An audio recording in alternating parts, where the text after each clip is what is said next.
Hola a tothom i benvinguts a un nou vídeo.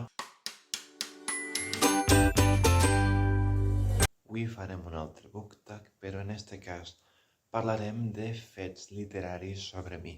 És un vídeo que ja està prou estès en la comunitat de BookTok, però jo em vaig inspirar per la versió de Clau Reads Books. En el seu vídeo ja dona 40 fets literaris sobre ella mateixa. Jo en donaré 30, que són els que he aconseguit escriure en la meva llista. O sigui que comencem. Ara que acostumem més a llegir de peu, m'agrada també llegir caminant per tota la casa. O sigui que em moc per tot el pis. És un poc estrany, pot ser, no sé. Normalment llegim música, no sempre. Si la música s'ajusta a la temàtica del llibre i a l'ambientació, crec que pot aportar un plus. No empre marcapàgines, ho feia abans, però ja fa molts anys. Normalment recorde molt fàcilment la pàgina en la qual m'he quedat, perquè, un altre fet literari, no m'agrada deixar els capítols a meitat. No puc deixar el llibre en qualsevol part de qualsevol pàgina. M'agrada acabar un capítol, deixar-ho ahí i després continuar el dia següent quan torna a agafar el llibre, no? I si no, normalment intento acabar en una part en què l'escena canvia perquè siga més fàcil trobar el punt en què m'he quedat. Un altre fet literari un poc curiós és que soc immune als spoilers. No completament immune, però sí que normalment em tenen igual. Moltes vegades m'han fet spoiler, m'he fet spoiler jo mateix i no m'importa.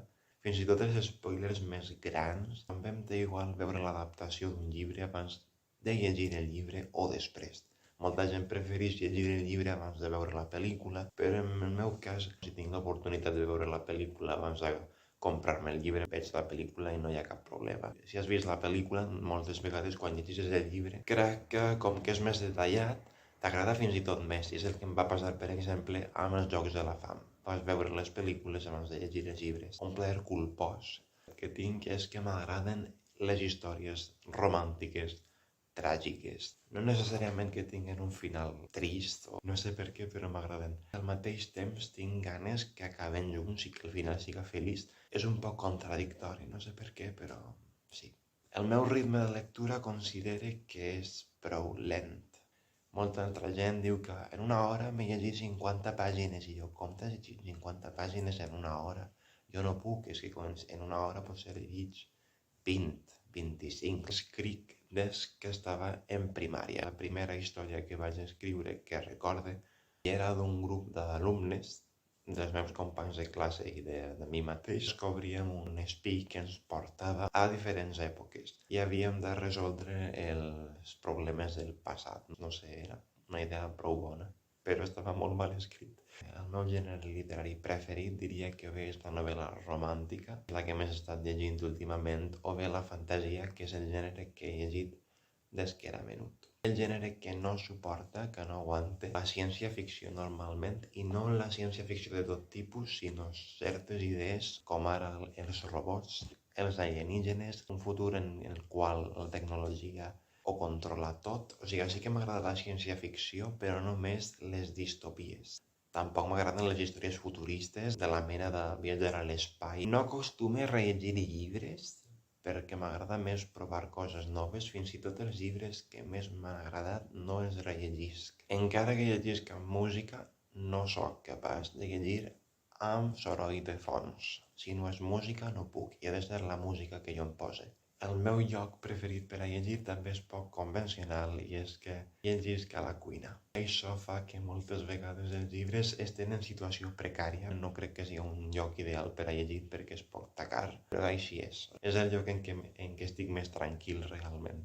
Els meus llibres viatgen per tota la casa. Una vegada els trac de la prestatgeria per a llegir-los, el deixo per tot arreu a la casa. També això fa que estiguin en una situació un poc de perill mortal, perquè moltes vegades no recordo on els he deixat. No sóc capaç de llegir diversos llibres a la mateixa vegada. Sí que podria, però m'agrada agafar una història, acabar-la i després endinsar-me en una altra. Vull que tinguen llocs separats en la meva ment i també preparar-me quan agafo una novel·la i dedicar-m'hi completament. Gairebé no llegisc autors o autores espanyoles. Llegisc sobretot autors i autores anglosaxons, però normalment si vull llegir un llibre en castellà, valencià o francès, el que faig és agafar una traducció a aquesta llengua d'un llibre en anglès. El meu objectiu de lectura enguany és més o menys mantindre el ritme de lectura de l'any anterior, que no és molt ambiciós, llegir una mitjana de 2 llibres al mes, és a dir, 24 llibres o així a l'any.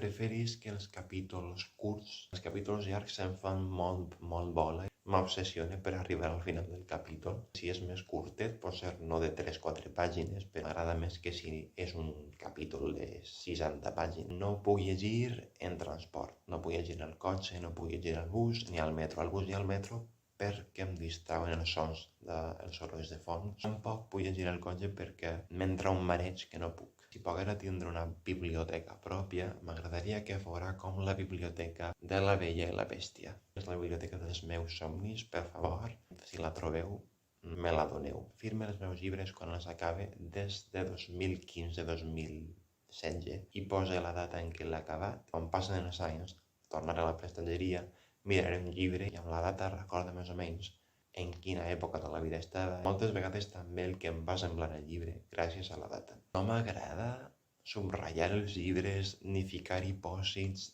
ni res. Això em pareix un pecat capital. Només ho he fet en un parell d'excepcions. Quan m'han enviat llibres, com a deures o per a classe, un autor que he intentat llegir diverses vegades però no he pogut, em fa bola, és Stephen King. No és que la història no m'atraga, és pel seu estil. Quan descriu, crec que descriu en excés. Pot passar-se 10 pàgines descrivint, crec que hi ha massa detalls i quan portes 3 pàgines llegint la descripció d'una casa has oblidat el principi i realment no té sentit, perquè jo ja no recordo res. Els meus tropes preferits o clichés literaris preferits són sobretot enemies to lovers, d'enemics a amants, i amor prohibit. He dit que m'agraden els amors tràgics i clar, si un amor és prohibit ja és tràgic per si mateix, o sigui que sí. I els que menys m'agraden, els de l'amnèsia, per què? Perquè després de, pot ser fins i tot en sagues, diverses novel·les amb el personatge del protagonista i s'oblida de tot i és com jo sé més que tu ara. Estàs intentant processar coses que van passar fa 2 llibres i això és com rellegir una altra vegada el primer llibre. Tampoc m'agrada en la novel·la romàntica la diferència d'edat, sobretot si és una diferència molt notable. Sobretot quan és una diferència i un dels personatges és menor d'edat i l'altre no. Gràcies, però si haguera d'escollir un personatge amb el qual m'identifique més, en este moment seria Elio, de Call Me By Your Name. La meva versió adolescent es pareixia molt a ell, perquè és un personatge molt tímid, a qui li agrada quedar-se més a casa, no socialitza tant, no acostuma a parlar, almenys no si no hi ha confiança amb l'altra persona. També li agrada molt llegir, que també sol exagerar un poc, que pensa massa en les coses, totes les possibilitats, si fa alguna cosa, com podria eixir, identifique. No tant avui, a dia d'avui, però sí quan era més adolescent. Hi ha molts trets que compartim encara. Un problema que tinc, i no sé si vosaltres el teniu, és que quan comencen a descriure un personatge, els primers trets físics, descrius que és pèl roig, jo ja m'imagino el color d'ulls, el color de la pell, etc. I després em dius, no, però tenia els ulls verds. I jo m'havia imaginat que tenia els ulls blaus. I ja no hi ha manera de canviar la descripció. Tot i que sé que el personatge té els ulls verds, me l'imaginaré sempre amb els ulls blaus. I passen les pàgines i et tornen a recordar que el personatge tenia els ulls verds i dius, però si porta les últimes 200 pàgines, imagina't que té els ulls blaus, no hi ha remei. Soc una persona molt d'autors. Si m'agraden més els llibres d'un autor o d'una autora, m'hi obsessione i després ja no puc parar de comprar els llibres del mateix autor, perquè ja sé que m'agradaran. Un altre fet literari sobre mi és que tinc més llibres d'autores que d'autors a la meva prestatgeria. I crec que amb això ja tenim els 30 fets literaris. Ara us toca a vosaltres deixar en els comentaris alguns fets literaris sobre vosaltres mateixos. M'agradaria saber si coincidiu en alguns dels fets literaris o si sou tot el contrari. Espero les vostres respostes. Això és tot per avui. Ens veiem molt pront en el pròxim vídeo.